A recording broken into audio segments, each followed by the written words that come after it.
నమస్తే, welcome to Telugu రాజ్యం. ప్రస్తుతం మనతో పాటు ఉన్నారు ఉమ్మడి ఆంధ్రప్రదేశ్ మాజీ హోంమంత్రి డాక్టర్ ఎం మైసూర్ రెడ్డి గారు ఉన్నారు. సార్ నమస్తే.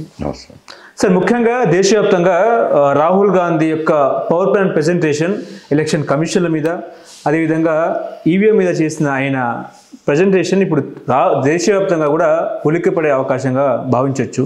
ఎందుకనంటే ఆయన మహారాష్ట్రలో జనాభా కంటే ఎక్కువ ఓట్లు ఎలా వచ్చాయి, అదేవిధంగా బీహార్లో 1,00,000 దొంగ ఓట్లు ఏ రకంగా వచ్చాయి, అదేవిధంగా కర్ణాటకలో వేరు పేర్లతో ఎట్లా ఓట్లు నమోదు చేశారని చెప్పేసి కూడా ఆయన ఎలక్షన్ కమిషన్కి క్వశ్చన్ వేశారు. ఎలక్షన్ కమిషన్ కూడా నిన్న కౌంటర్ ఇచ్చింది.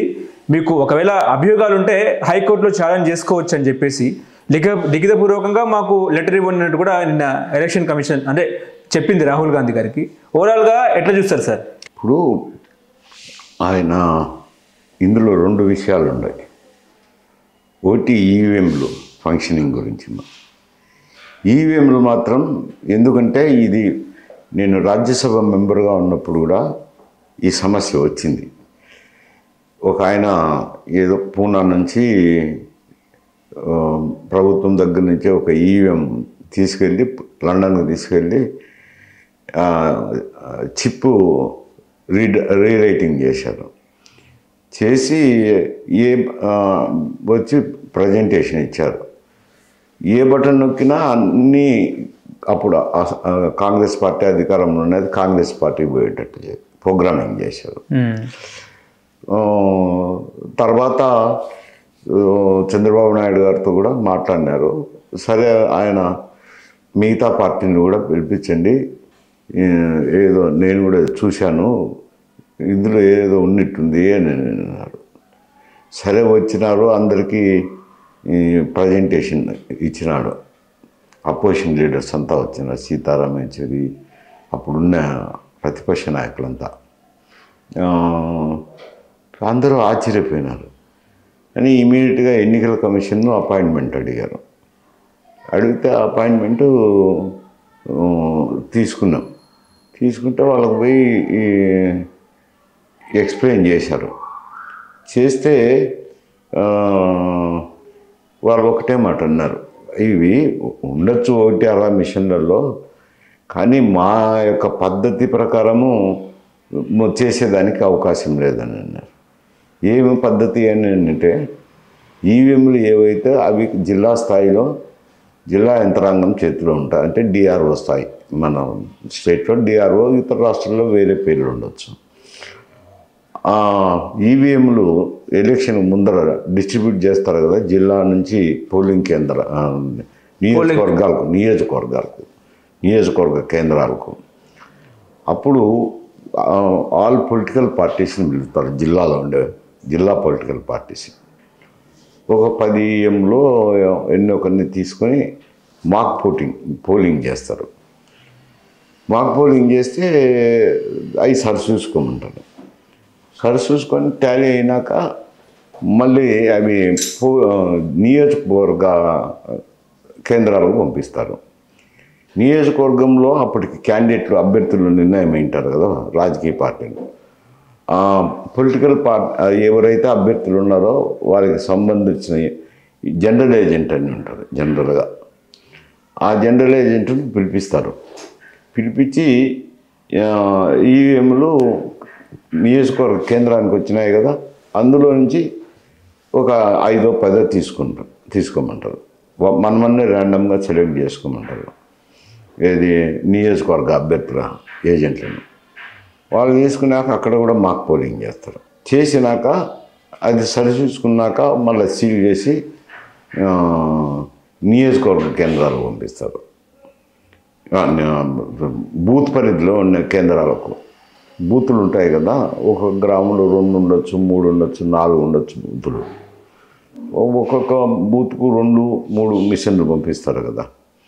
వాటిల్లో నుంచి అప్పటికి గ్రామ స్థాయి పోలింగ్ బూత్ దగ్గర వేసరికి ప్రతి బూత్కు ఈ నియోజకవర్గ అభ్యర్థుల నుంచి ఏజెంట్లు ఉంటారు, గ్రామ స్థాయి ఏజెంట్లు. ఆ ఏజెంట్లతో పోలింగ్ బూత్కి వచ్చిన మిషన్స్ను టెస్ట్ చేయించారు. ఆడ కూడా మాక్ పోలింగ్ చేయిస్తారు. పోలింగ్ ఎలక్షన్ ఏజెంట్లతో బూత్ స్థాయిలో ఉండేది. వాళ్ళు టెస్ట్ చేసినాక సరిచూసుకున్నాక సీల్ చేసి ఆడ పెడతాము. ఇన్ని స్టేజ్లో చేయాలంటే కష్టమవుతుంది. ఆయన ఎవరో చేసిండొచ్చు, ఒక మెషిన్ తీసుకుపోయి ప్రోగ్రామింగ్ చేసి మీకు డెమాన్స్ట్రేషన్ ఇచ్చిండొచ్చు. ఇంత ప్రాసెస్ ఉంది, ఇంత ప్రాసెస్లో ట్యాంపరింగ్ జరిగే అవకాశం లేదు. ప్రతి మిషను దొరికితే అప్పుడు ట్యాంపరింగ్ చేయొచ్చు, కానీ మిషన్ దొరకవు కదా. ఏదో ఒకటి ఆర్డర్ అంటే దొరికిండొచ్చు, అన్నీ దొరకవు కదా అని చెప్పారు. మళ్ళీ జిల్లాలో రెవెన్యూ అడ్మినిస్ట్రేషన్ అడిగితే ఇదే పద్ధతి, ఎలక్షన్లో ఫాలో అవుతాము అని అన్నారు. అంటే అప్పుడు దెర్ ఈజ్ నో ఛాన్స్. కాబట్టి ఈవీఎంలు ట్యాంపర్ చేసినారనే దానికి అది ఎందుకు చేశారో కానీ ఆ స్థాయిలో ఉండి చేయకూడదు ఈవీఎంలది. ఇంకా రెండోది ఓటర్ల జాబితాలో పెరిగినాయి అని, ఓట్లు ఎట్లా పెరిగినాయి అది అంటే కింద ఎన్నికల ముందు ఈ ఓటర్ లిస్ట్ రివైజ్ చేస్తుంటారు. ఓటర్ లిస్ట్ వేసినప్పుడు కొందరు గ్రామ స్థాయిలో ఉండే నాయకులు కానీ రాయించుకోవచ్చులేండి కొన్ని ఎక్స్ట్రా ఓట్లు. ఎందుకంటే గ్రామంలో ఐకమత్యంగా ఉన్నప్పుడు, గ్రామం అంతా ఐకమత్యం ఉన్నప్పుడు, గ్రామంలో మామూలుగా ఎక్కడైనా కానీ పొలిటికల్ పార్టీ మధ్యనో ఇంకొక రకంగానో చీలి ఉంటాయి కదా గ్రామ స్థాయిలో. చీలినప్పుడు అలౌ చేయరు కదా. ఒకవేళ అధికారం ఉండినా పార్టీకి సంబంధించిన వారైనా కానీ ప్రతిపక్షంలో ఉండే వాళ్ళు అభ్యంతరాలు చెప్తారు కదా. ఎటు బుద్ధి పుట్టే అటు ఓటర్ లిస్ట్ ఎన్నుమరేట్ చేయనీరు. కాబట్టి అది ఏమిటో మరి ఆయన ఎందుకు చేస్తున్నారో ఏమో ఆధారాలు తెలియదు, కానీ అంత సౌమ్యంగా కనపడదు అంటే ఆరోపణ. కానీ దొంగ ఓట్లు క్రియేట్ చేస్తున్నారు. ఒక రాష్ట్రంలో ఒక వ్యక్తి పేరు, ఇంకో రాష్ట్రంలో అదే వ్యక్తి పేరు, ఇట్లా చాలా రాష్ట్రాల్లో ఉన్నాయన్నట్టు కూడా మాట్లాడుతున్నారు. ఉండొచ్చు, కాదండేమో. మరి ఆయనకు ఏమో సాక్ష్యాలు లభ్యమైనాయో నాకైతే తెలియదు, కానీ అధికారంలో పార్టీ తరఫున ఎన్నికల అధికారులు ఓటర్ లిస్ట్ ఎన్యూమరేషనప్పుడు చేసిండాలి. అది అంత గ్రామ స్థాయిలో అన్ని రాజకీయ పార్టీలకు సంబంధాలు ఉంటాయి కాబట్టి జరగాలంటే కొద్ది కష్టమవుతుంది. ఎందుకంటే ఓటు నమోదు చేసే కార్యక్రమంలో వాళ్ళు అభ్యంతరం చెప్పొచ్చు కదా దొంగ ఓట్లు రాసేటప్పుడు. మరి అంత సులువు కాదా అని చెప్తుండేది. మరి అధికారం ఉంది కాబట్టి అక్కడ ఆయన చెప్తున్న రాష్ట్రాలకు సంబంధించి మహారాష్ట్ర అయితేనేమి, హర్యానా, మధ్యప్రదేశ్, ఇక్కడ మధ్యప్రదేశ్లోను మహారాష్ట్రలోనూ అధికార కూటమి అనుకోండి, ఇక్కడ బీజేపీ ప్రభుత్వాలు ఉన్నాయి. హర్యానాలో కూడా వీళ్ళ కాంగ్రెస్ ప్రభుత్వం ఉన్నది కదా. మళ్ళీ ఓడిపోయి ఇప్పుడు కూటమి ప్రభుత్వం వచ్చినారు. మరి వాళ్ళ ప్రభుత్వం ఉంది కదా. హర్యానాలో ఎట్లా చేయగలుగుతారు?